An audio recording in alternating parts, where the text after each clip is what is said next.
Hi, Betsy. How are you? Hello, I'm good. How are you doing? I'm doing well. Thank you again for your time. It's really a pleasure to have you here. I know that you've been in the industry for 20 plus years. hmm Uh, I love the audience to know you better. I think this is where we need to start. Why don't you share with us about who you are, your expertise, and your background, and we can take it from there. Absolutely. Well, thank you for having me. Excited to be here. Yes, 20 plus years of experience in retail, still going at it. It's no Smiling and joke. passionate. Yeah. It is not for the weak, yes, but it's really fun. Yeah, so I've been really lucky. I've been with some great brands. Grew up over at Gap Inc. at Old Navy, as well as some great time over at Levi's. So amazing American iconic brands. Where I am today, I've moved over to the furniture space in e-commerce. So I work for Durel Home, and I run our some of our top e-commerce accounts, including Amazon, Bed Bath and Beyond, some of our D2C players, and have been there for about 7 years now. Wow.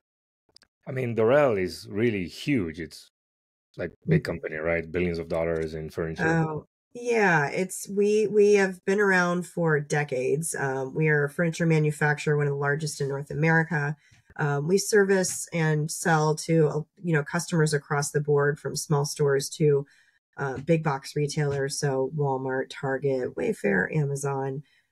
You'll find us everywhere. We have a great um, portfolio of brands, from private label for each of the retailers to some national license brands. For example, one of our strongest brands is Novogratz brands, Cosmo Living, Little Seeds, Mr. Kate. And we've been really lucky. We have amazing product, very affordable, very focused on the consumer, and looking for those consumers either in college for their dorm room who need a futon, or for their first apartment where they're looking for affordable small space, um, but very on trend pieces. We That's really our sweet spot. Yeah. What can you share about the industry itself? Because I know most of it is obviously trending offline.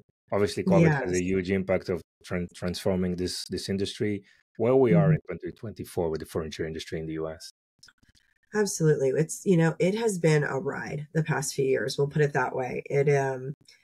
We obviously, it's mostly, to your point, an in-store experience has traditionally been, but e-commerce has really seen some great strides in the past 10 years, particularly at Amazon with Prime and Durell product having such a great distribution throughout so many different retailers. It made it a natural to grow on Amazon quickly. As consumers would be in stores, want to look the product up, they'd say, oh, well, I have Prime, it's free delivery. Let's just have that. Seems so much easier than picking up a futon in store. So, that was kind of how our business grew. But obviously, when COVID hit, really shifted the consumer's behavior and accelerated a lot of retailers pushing their e-commerce channel out of necessity. And so I think the furniture industry was one of those that felt the biggest jump right away, as consumers were looking for desks. They were looking to redo their backyards, spending all this time at home. But it also, obviously, with the supply chain issues we had following, it led to a lot of, challenges from a price perspective.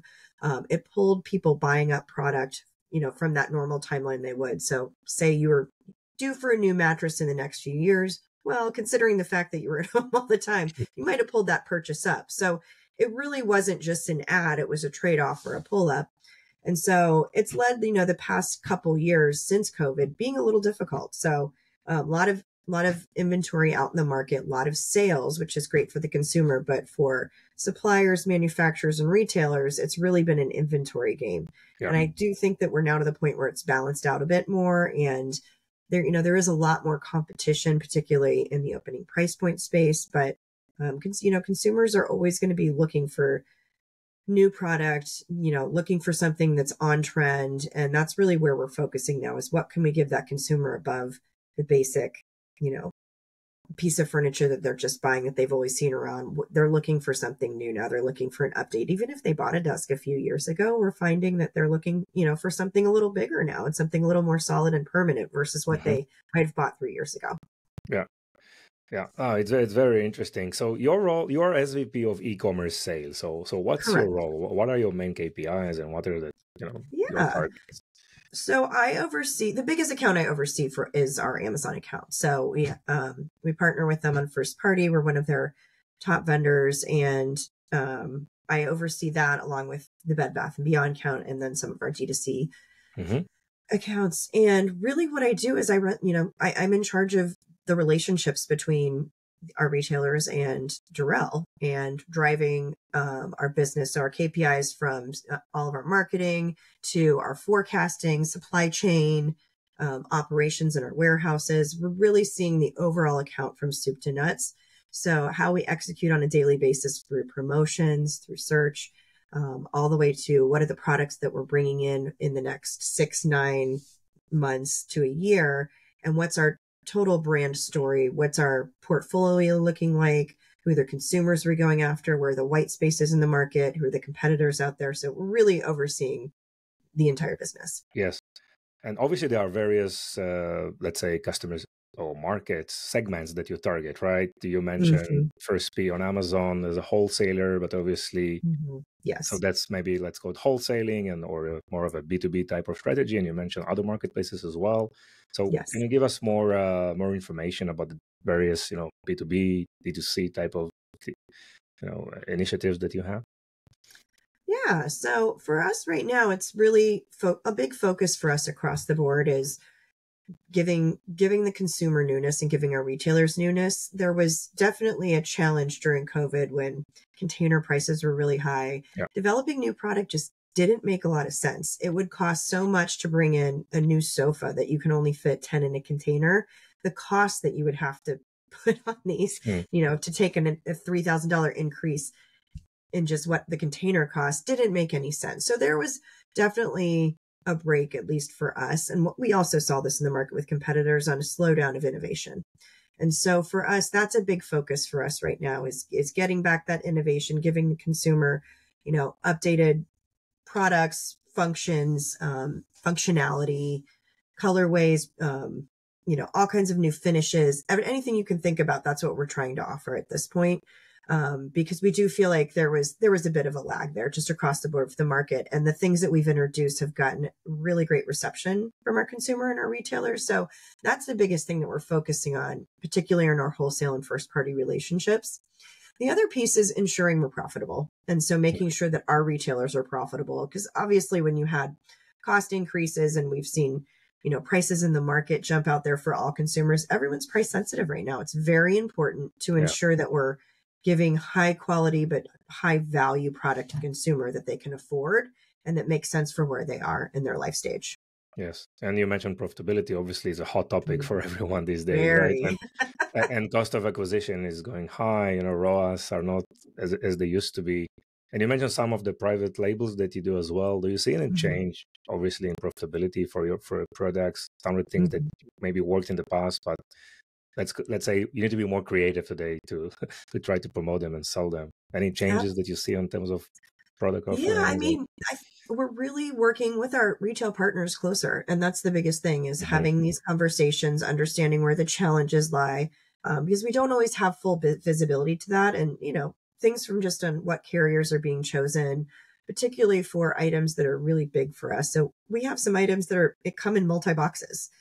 You may get a sofa, and that's not going to come in one UPSable box. So Mhm. um, depending on where you're shipping it and how far you're shipping it across the country, that can really affect profitability. So we're trying to work with our retailers to make sure, that we're putting them in the right warehouses, forecasting that to the right place, Yeah. and, identifying challenges as soon as they hit to figure out how we can change it before we get too far down the road of unprofitability.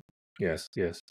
And obviously, sales is like this end result, right? We all want Yes. sales, but it starts really early, right? And probably it Mhm. starts with brand building, with storytelling. And I know this is, a Yes. very an area that your expertise lies. So, what's Mhm. your process or methodology around brand building and storytelling?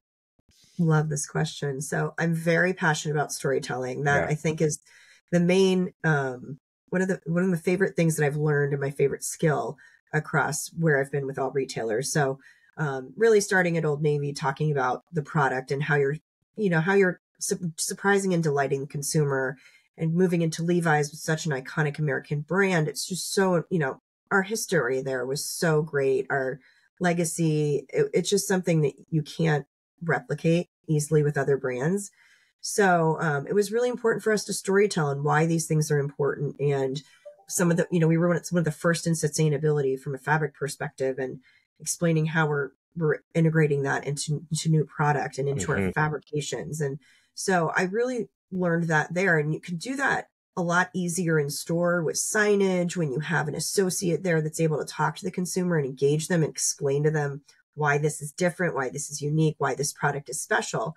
When you move to e-commerce, it's a bit of a different story, because once you have them there, you can tell the story. And it's really important that you have your content updated and you have the things at top of fold and the right keywords for the consumer who's searching. But when it's a browsing experience, it's a little different. And we all know, it's very different if you go to a D2C player versus someone like Amazon, where there's just millions and millions of products to search. How do you look? How do you have your discoverability be in a place where your consumer can find it and be excited? And there's a lot of different ways to do that. Amazon gives you a lot of different tools. We utilize the brand stores quite a bit.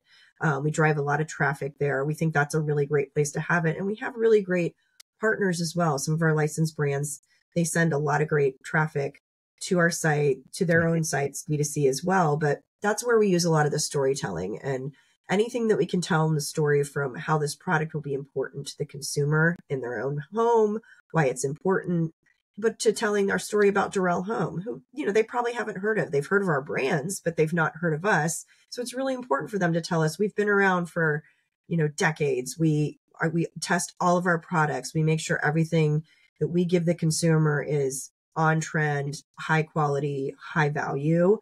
And it's affordable, and it's going to last you a long time. And if it doesn't, we have warranties and we'll take care of it. And we have a customer service line. Those sorts of things are so important to the consumer these days. And I think they've always been, but it's important to tell them. These are things that we don't want to take for granted, because not everybody out there is playing an even game. And that's something that's really important. And it's really important to our retailers that we're that kind of partner. Yes. I mean, today you need to differentiate, right? And get to the root cause, maybe the actual DNA of a retailer of a brand, and trying to differentiate in the market. It doesn't matter the size of the brand, right? So exactly. And so how do you do that? I mean, do you create content, or create videos, blogs, or what are the more of the earned media that you are you're doing? All of it. I mean, the own content that we create is extremely important. Video is becoming more and more important every day, particularly if you can get great reviews and video reviews from the consumer. That really increases your visibility. It increases conversion, as we've seen quite a bit. And that's what we're excited to see, is that these stories and these keywords are driving the consumer to our page. But also it really helps to be able to get external influencers to pick up some of our product. I mean, we've seen some great, for our Costco brand, we've seen some HGTV picked up something on one of our shifters, and that was great. It wasn't something we pushed out, but when it drove a ton of organic traffic, and that was super excited. And we think it's because we had really great content around the brand. I mean, Costco is going to be 90 years old next year. We've been around for, so long, and we're such an important brand to the consumer with high quality product, high safety standards. It's just one of those household names that's known. And that's what we're just showing how solid we are, that we've been around a long time. We continue to give great new innovation. We have new product out there that we've introduced, and to see them pick that up was really thrilling. Yes. And how do you see, this omnichannel type of strategy, offline versus online? I mean, do you see new customers that you can engage with on the online side, or you're trying to migrate customers from offline to online, or try to leverage both, or beware of cannibalization of offline or online? So where are you in this big spectrum of strategies? I mean, we're trying to do both, right? I mean, I think with our reach of stores and those retailers, that is by far and away our biggest reach. But it's really important that we tell the same story online and offline. And that's what we're looking for is, furniture is not an impulse purchase. There may be some pieces that you can see in a store and say, you know what, I could use a desk upgrade and it's under $100. I'll do that. But that's pretty rare. It's definitely a high consideration item. So it's important for us to be able to have the same experience e-commerce versus going in store. And if you want to go in store and see it and touch it and understand the true dimensions of how that would fit in your house, that's really important. It's also important if you can't get to a store or that's not, where the consumer is looking, that your experience online, you have all the tools to be able to help them make that same decision. So a lot of the retailers that we work with have stepped up. They have, obviously great innovation online, some great AI going from a showrooming perspective, from being able to show something 360 in your room. Yes, You can take a like picture. immersive type of. Yeah, that's super important for us. Yes. And, especially if you think about a college student that's going to be moving to their first apartment and they're not actually in that space yet, they have an idea of what that's going to look like, but something like this could be huge. So for us, we're really trying to utilize all the tools that we have in our belts, but also that the retailers are offering us. And things like Boppies and creating this offline online experience, buy online, pick up in store. I mean, are you implementing these type of strategies, or do you see some value into it? Yeah. I think there's definitely value. It just, again, it's specific by retailer. For obviously Amazon isn't at that point yet. They have some new programs that are coming out that they can do that locally, and they're looking to get it in one day. So, those are things that we would definitely look to participate in a program of that sort. We think that would be very valuable to the consumer, especially, that example I just gave you. You just got to college and you realized, ooh, I didn't get this piece of furniture, or the one I got doesn't fit. I need a new one. That would be something that could be perfect for this. And, it's well within our range. It's just also making sure the cost makes sense, because being the fact that we are looking to stay affordable for the consumer, we want to make sure that we aren't outpricing ourselves by, white glove delivery. Like that's not really where our consumer would sit, but some of them may want this. So we want to make sure the option is there. Yes. And speaking about retention versus acquisition, right? So, I mean, if someone's buying furniture, obviously is a candidate for additional purchases in the short term?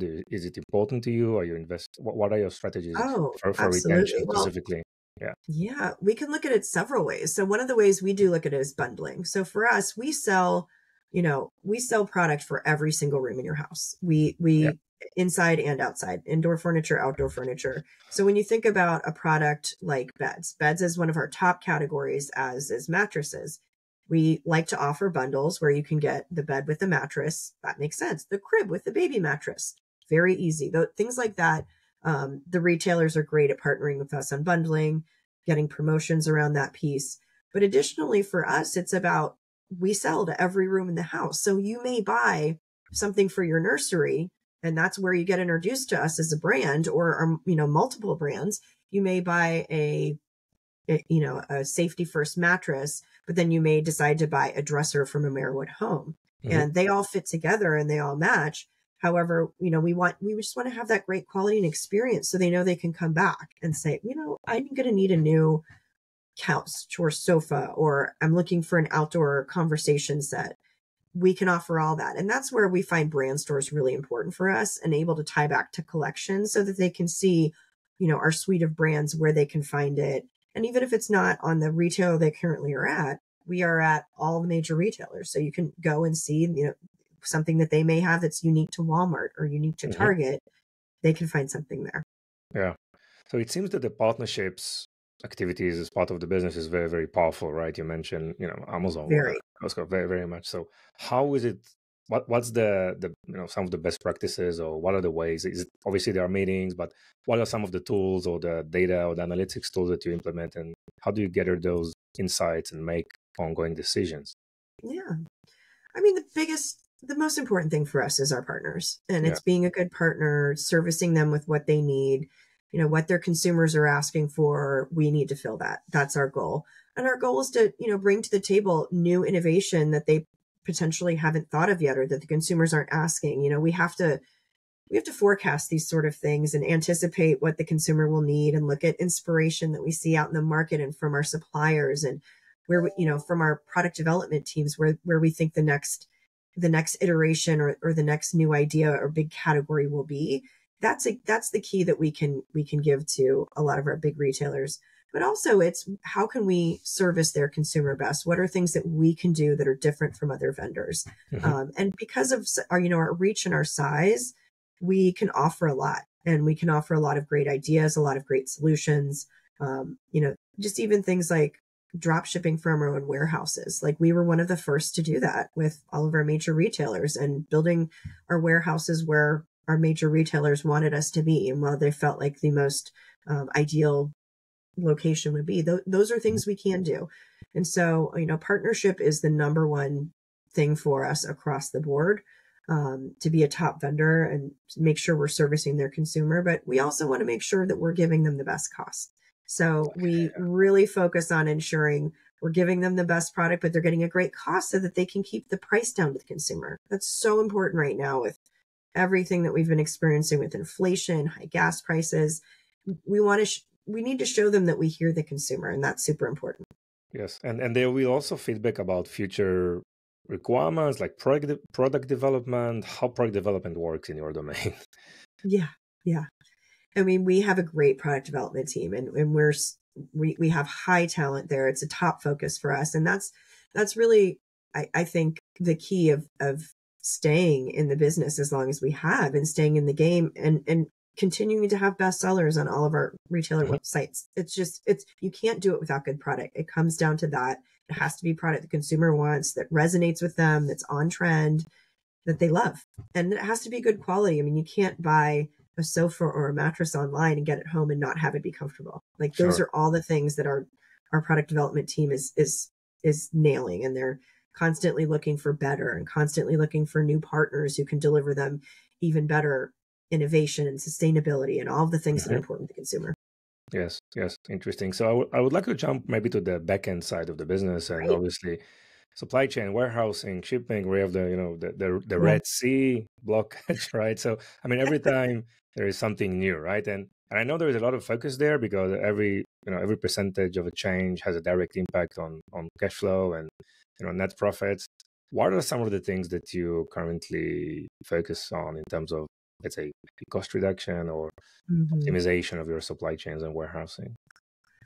Yeah, I mean, for us, it's about optimizing and reducing freight. I mean, that's the biggest challenge for us. Is we're a high cube, low margin business, so we need to be as efficient as possible. So one, we focus on making sure we get the most efficiencies out of our warehouse with the best lead times and turning around orders, in less than 24 hours. That's really key for us because that's really where conversion is the highest. And that's super important to all of our retailers and to our consumers, is getting the product in the time they want. But additionally, reducing how far we have to ship it. So optimizing where that inventory sits by warehouse, by coast, where it is in the center of the country. That's super important as well. And that has the most impact. So that's where we work most closely with our retailers to ensure that we're placing product in the right locations.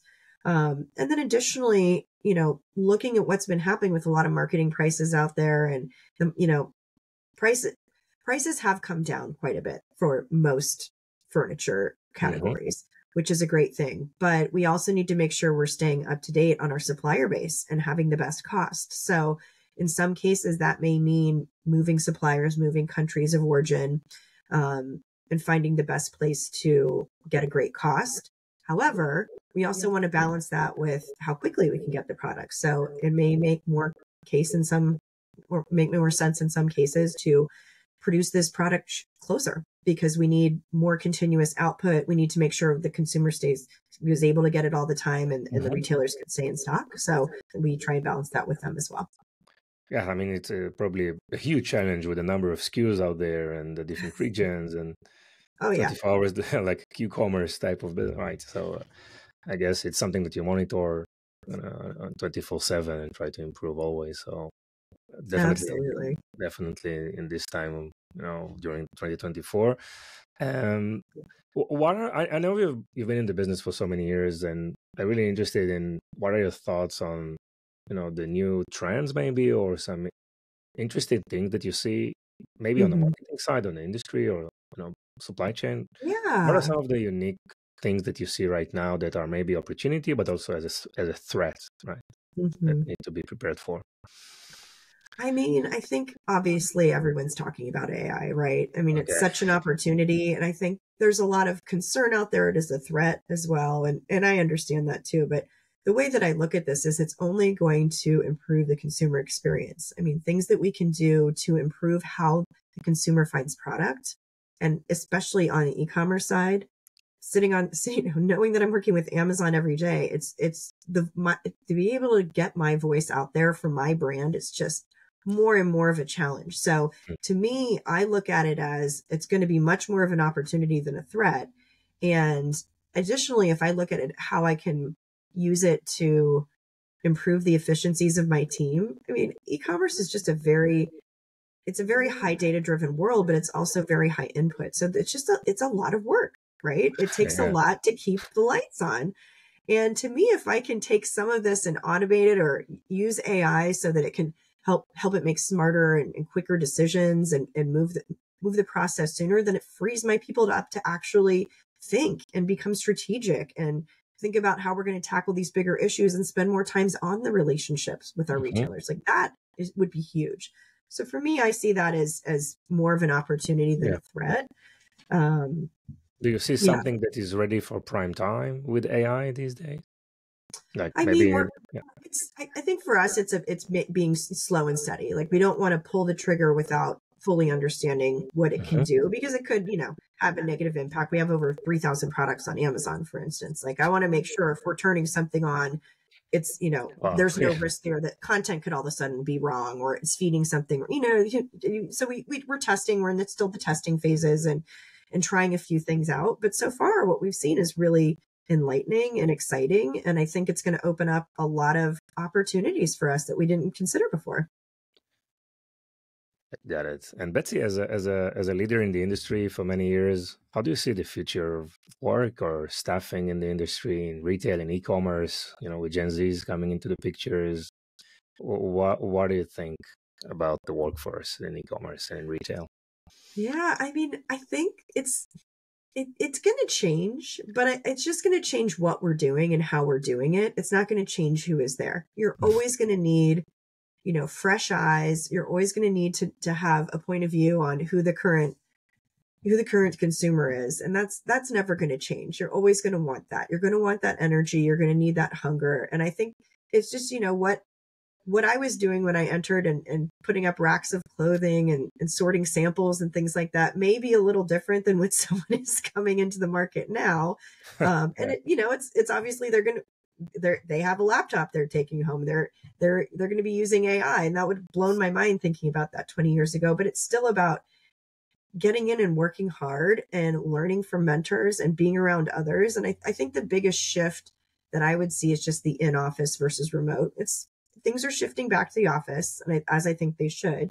But it's definitely going to be a different kind of world, and they're going to have the ability to be in office and potentially be remote and have a lot more resources externally than we've had in the past. And I think that's only to everyone's advantage. You're just going to have a stronger workforce that's going to be, coming in much more ready for the world, with a lot more, I don't know, hopefully a lot more perspective and ideas that they can share up. And I'm hoping that our generation is a little bit more open to listen.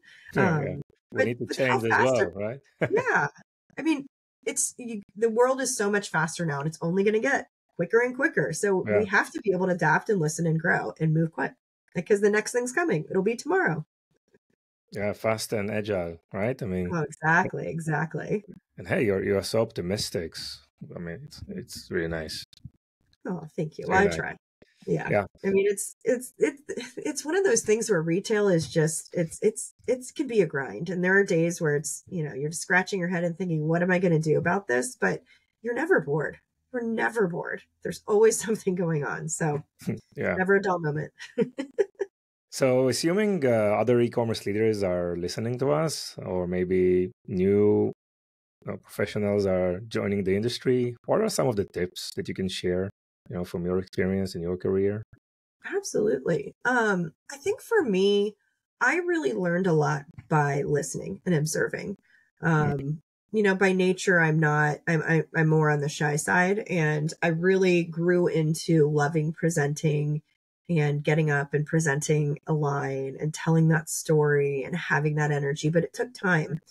And for me, my biggest advice is to, obviously seek out advice, seek out mentors you respect, but get yourself in those rooms and listen and watch how the people that are successful, how they present, how they engage, the questions they ask, how they respond to the questions that are asked of them. To me, that I think is the most important, because yes, we can go out and listen to, every TED talk out there and learn so much, but you really absorb so much more by seeing that back and forth in person. And I really encourage anyone starting out, especially, is to just give it a moment, listen, look around, see who are the right people to follow, see who's getting that engagement. Yes. I mean, we are in an era of the, let's say, the economy that we really don't know how things will evolve, right? No Yeah. one can really tell.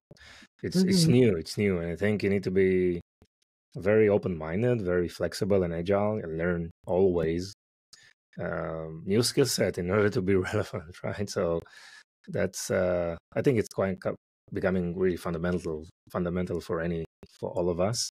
Hmm. Um, and Betsy, we're very interested in a fun fact about Oh, you, fun something fact. that most of your professional network are not aware of. So it can be anything. Oh yeah. I know it's always hard to find a fun fact about yourself, but one I always default to is I was born on St. Patrick's Day. So Wow. I don't know, is that I've always hoped that's a lucky thing. I mean, it's usually easy to find someone to get a cocktail with you on your birthday. It's Okay, nice. So what it a fun means to you, day, you but feel lucky? I mean, I hope so. I've had a really, I've been very lucky in most parts of my life. I'm very grateful. I've had a really great career, super lucky, a lot of great mentors. I mean, a lot of great people I've learned from. And the company I'm with, I mean, just not only a wonderful company, but just great people. So Mhm. I think I've struck it pretty lucky. Okay, great. Seems like it. Very, very nice.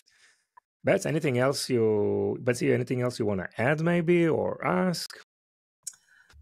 Yeah, no, I mean, I think for me, it's just, I really appreciated being on this. I mean, my only question for you is what do you think is the next big thing that's either big or threat? Because I thought that was an amazing question, and I would love to hear what you Yeah. think. I mean, it's so easy to talk about AI, and obviously it's going to Yeah. stay here, right? It's not going anywhere. But and it will improve dramatically, right? Um, one of the I've bet with some of our friends when we're going to see the first startup, which is $1 billion valuation, which has $1 billion valuation, but with one employee, right? Wow. What do you think? I love that. When do you But think we'll see the first 1 billion startup that has one employee? I mean, I think it could be in the next couple years, easy, Yeah, yeah, because it nice. just it's going to be that one idea that just explodes. And Exactly. The responses are somewhere between 2 to 7, right? Years, I think yeah, maybe it's something in the middle. Yeah, yeah. yeah, I'm with you. It's I think very. probably on the sooner. I That'd be mean, my you gamble. look at the numbers of also for e-commerce; they are growing, right? Everything that's inflation, supply chain difficulties, acquisition, Mhm. but the numbers are growing. They're growing everywhere Yep. across the board. Again, from various reasons, it's really quite exciting, right, to see that, and I think we're in the right place. So Yeah. definitely, again, Betsy, it was a pleasure hosting you here. Thank you Thank so you much for for your time. having me. Thank you for having me. This is great. I really enjoyed it. Great. Thank you. Bye bye. Thank you.